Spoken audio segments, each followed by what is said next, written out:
sowing seeds in the school area. Every work has to be started by seeking the blessings of Almighty. We shall spread the uniqueness by NSS song. I invite NSS choir for the theme song.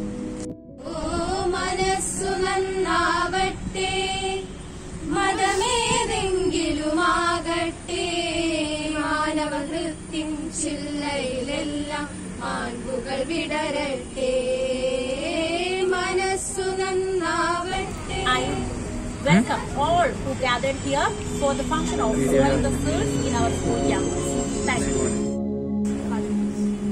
June ബഹുമാനപ്പെട്ട PTA president Biju Mathew, ഏറ്റവും സ്നേഹം നിറഞ്ഞ NSSന്റെ programme office Aparna teacher, സ്നേഹമുള്ള NSS volunteers, പ്രകൃതി നമുക്കൊരു അമ്മയാണ്. അമ്മയായ ഈ പ്രകൃതിയെ സംരക്ഷിക്കേണ്ടത് നമ്മുടെ ഉത്തരവാദിത്വമാണ്. നമുക്ക് ഈ കാലഘട്ടങ്ങളിലൊക്കെ ചിന്തിക്കേണ്ട ഒരു ചിന്ത ഇതാണ്: വളർത്തിയ ജീവിതങ്ങളെ ചിലപ്പോഴൊക്കെ പുറങ്കാലുകൊണ്ട് തൊഴിച്ച് പുറത്താക്കുന്ന ഒരു പ്രതിഭാസം ഇങ്ങനെയുണ്ട്. അമ്മയെ അപ്പനെയൊക്കെ പുറങ്കാലുകൊണ്ട് തൊഴിച്ച് പുറത്താക്കുന്ന ആധുനിക തലമുറയില് അമ്മയായ ഈ ഭൂമിയെ, നമ്മൾ പിറന്ന ഈ മണ്ണിനെ എപ്രകാരമാണ് നമ്മൾ സംരക്ഷിക്കേണ്ടത് എന്നൊരു ഉത്തരവാദിത്വ ബോധത്തിലേക്കാണ് നമ്മൾ കടന്നു വരേണ്ടത്. നമ്മൾ ശ്രദ്ധിച്ചാൽ മനസ്സിലാക്കാൻ സാധിക്കും, ഈ ഭൂമിയിൽ എത്രയോ മനോഹരമായ കാഴ്ചകളാണ് ഉള്ളത്. ഈ കാഴ്ചകളൊക്കെ എവിടുന്ന ഉണ്ടാകുന്നത്? പ്രകൃതിയിലെ സസ്യലതാദികളിൽ നിന്നും ജന്തുജാലങ്ങളിൽ നിന്നും ഒക്കെയാണ് ഈ കാഴ്ചകൾ ഉണ്ടാകുന്നത്. ഈ ഭൂമിയില് പച്ചപ്പില്ല എങ്കിൽ എന്ത് ഭൂമിയായത്? ഈ ഭൂമി ഹരിതാഭമാണ് എന്ന് നമ്മൾ പറയുന്നുണ്ട്. കാരണം അവിടെ ജീവനുള്ള നല്ല നല്ല സസ്യങ്ങളുണ്ട്, ജീവനുള്ള ജന്തുജാലങ്ങളുണ്ട്. ഇതൊക്കെയാണ് ഈ പ്രകൃതിയെ മനോഹരമാക്കി മാറ്റുന്നത്. പക്ഷേ ഒരു കാലഘട്ടത്തില് നമ്മളിതൊന്നും ഇല്ലാതാക്കിയാലോ, ഇതൊന്നും വേണ്ടാന്ന് വെച്ചാലോ, താർ മരുഭൂമിയുടെ അവസ്ഥയായിരിക്കും, അല്ലെങ്കിൽ മറ്റേതെങ്കിലും മരുഭൂമികളുടെ അവസ്ഥയായിരിക്കും. അതുകൊണ്ട് ഇന്നത്തെ ദിനം NSS വോളണ്ടിയേഴ്സിനെ സംബന്ധിച്ച് വളരെ പ്രധാനപ്പെട്ട ദിവസമാണ്. കാരണം നമ്മുടെ ഈ ഭൂമിയിൽ നമുക്ക് ജന്മം കൊടുക്കാൻ ഒരുപാട് പ്രകൃതിദത്തമായ വിഭവങ്ങളുണ്ട്. അതിൽ ഏറ്റവും കൂടുതലായിട്ട് ഈ കാലഘട്ടങ്ങളില് നമ്മുടെ പരിസരങ്ങളെ പച്ചപ്പുള്ളതാക്കുക എന്നുള്ളതാണ്. സ്കൂൾ പരിസരങ്ങളെ പച്ചപ്പുള്ളതാക്കുക. അതിനായിട്ട് ഇന്ന് ഈ പ്രകൃതിയെ സംരക്ഷിക്കേണ്ട ദിനത്തിൽ നമ്മൾ വിത്ത് എറിയുകയാണ്.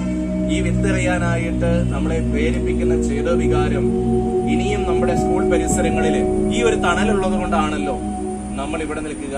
വെയിലത്ത് നിന്നപ്പോൾ എന്ത് ചൂട് എന്നെല്ലാവരും പറഞ്ഞു. ഒരല്പസമയം വെയിലത്ത് നിന്നാ ചൂടാ. പക്ഷേ തണൽ വിരിയേണ്ട മരങ്ങൾ പാകേണ്ട ചുമതല നമുക്കുണ്ട്. അപ്പോ ഇതിന് നമ്മുടെ ഫോറസ്റ്റ് ഡിപ്പാർട്ട്മെന്റിന്റെ ഉദ്യോഗസ്ഥര് നമ്മുടെ പൂർവ്വ വിദ്യാർത്ഥികൾ തന്നെയുണ്ട്. ഞാൻ ഈ അവസരത്തിൽ മിസ്റ്റർ വിനോദിനെ നന്ദിയോടെ ഓർക്കുന്നു. അദ്ദേഹമാണ് ഈ ഒരു ഇന്നത്തെ ദിവസത്തിന് വേണ്ട സീഡ്, അശോക ട്രീയുടെ സീഡാണ് തന്നിരിക്കുന്നത്. അത് നമുക്ക് ഇന്ന് ഈ സീഡാണ് ഇന്ന് പാകുന്നത്. അതോടൊപ്പം തന്നെ ഇന്നലെ ഇതിനോടനുബന്ധിച്ച് ഞാൻ ഫോറസ്റ്റ് ഡിപ്പാർട്ട്മെന്റിൽ വിളിച്ചപ്പോൾ സഡൻ ആക്ഷനാണ്. ഫോറസ്റ്റ് ഡിപ്പാർട്ട്മെന്റിൽ നിന്ന് DFOനെ ഞാൻ വിളിച്ചു. DFOനെ വിളിച്ചപ്പോൾ DFO ഉടൻ തന്നെ പെരുമ്പാവൂരിൽ നിന്നൊരു ഓഫീസിൽ നിന്ന് ആളെ ആ സമയത്ത് പറഞ്ഞു വിട്ടു. എന്നിട്ട് ഇവിടുത്തെ പരിസരങ്ങളൊക്കെ നോക്കണം, നമുക്ക് എന്തൊക്കെ ചെയ്യാൻ പറ്റും. അപ്പോൾ ആ ഉദ്യോഗസ്ഥൻ വന്ന് ഇന്നലെ ഇവിടെ നമ്മുടെ സോഷ്യൽ ഫോറസ്ട്രി രൂപീകരിക്കണം. അത് ഗവൺമെന്റിന്റെ അവരുടെ സഹായം ഉണ്ടാകും. അപ്പൊ അവരുടെ മേൽനോട്ടം ഉണ്ടാകും. അപ്പൊ നമുക്ക് ചെയ്യാൻ ഉദ്ദേശിക്കുന്ന ഈ പുറകിലുള്ള ഈ പ്രദേശം അവിടെ അല്പം പച്ചപ്പുള്ളതാക്കുക. പിന്നെ അദ്ദേഹം അവര് സീതപ്പഴത്തിന്റെയും മറ്റ് പേരക്കയുടെ ഒക്കെ തൈകൾ തരാമെന്ന് പറഞ്ഞത്, അതൊക്കെ ഈ സൈഡിൽ കൂടെ പാകാം എന്ന് പറഞ്ഞിട്ടുണ്ട്. ഏതായാലും ഇന്ന് നടക്കുന്ന ഈ സംരംഭം അത് നമ്മുടെ ഈ പ്രദേശത്ത് എപ്പോഴും ഒരു പച്ചപ്പാർന്ന അനുഭവമായിട്ട് മാറട്ടെ എന്ന് ആശംസിക്കുകയും ഇതിന് കടന്നു വന്ന എല്ലാ NSS വോളണ്ടിയേഴ്സിനെയും ഞാൻ പ്രത്യേകം അഭിനന്ദിക്കുകയും ചെയ്തുകൊണ്ട് ഈ വിത്ത് പാകുന്ന ഈ ഒരു ദിവസത്തിന്റെ ഇന്നത്തെ ഈ പ്രോഗ്രാം ഔദ്യോഗികമായിട്ട് ഉദ്ഘാടനം ചെയ്തതായി പ്രഖ്യാപിക്കുന്നു.